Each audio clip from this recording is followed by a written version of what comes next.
Entrevistas ALFA. Hola, yo soy Cristina Tenorio de ALFA 91.3. Hemos escuchado a él por años y ahora nos va a contar su historia de viva voz. Siempre llega with a big smile to Mexico. Louis Tomlinson. Hello. How are you, Louis? I'm all right. How are you? Fine. I'm very excited to have you here. Mexican fans we're just waiting for you. And about all of those voices, I can't wait to see it.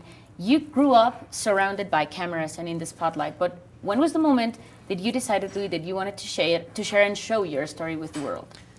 It's something that I've had in my mind for years, to be honest. But it's a pretty ambitious project, so I kind of had to, work a little bit in my career to work towards that. But we've been filming it best part of 3 years, so yeah, to have it out there is it's a great feeling.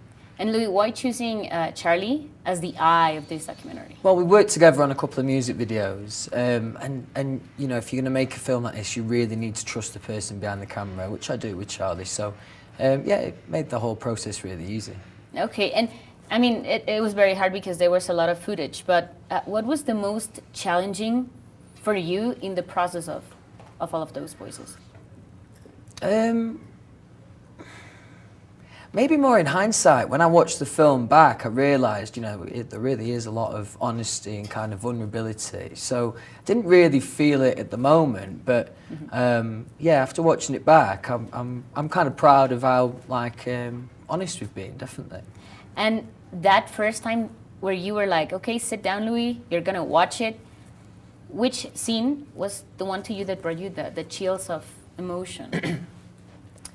I think that last Milan show, which was the biggest show on the tour, and that I just wasn't prepared for that feeling. So to kind of relive that moment again, that was nice.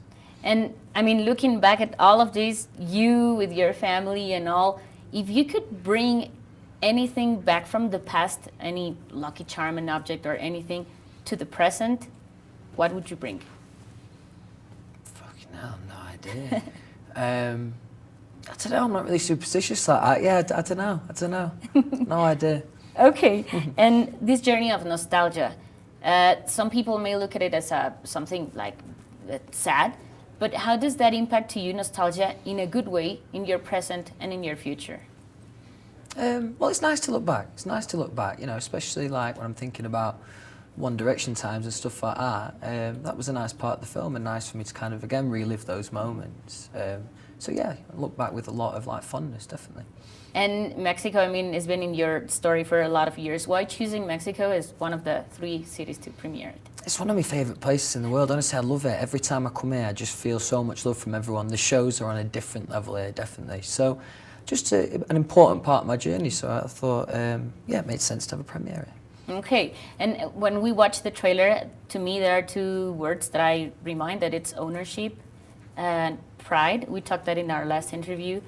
But also, you always try to give something from you to the fans. So all of those voices, it has some kind of, do you wish for it to impact or inspire fans in a certain way?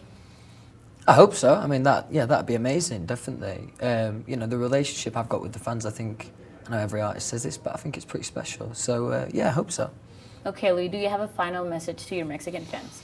Just a massive thank you for your continued support. You guys are unbelievable. So, thanks a lot. Well, thank you, Louis Tomlinson, in ALFA 91.3. Thank you, Louis. Thanks a lot. Entrevistas ALFA.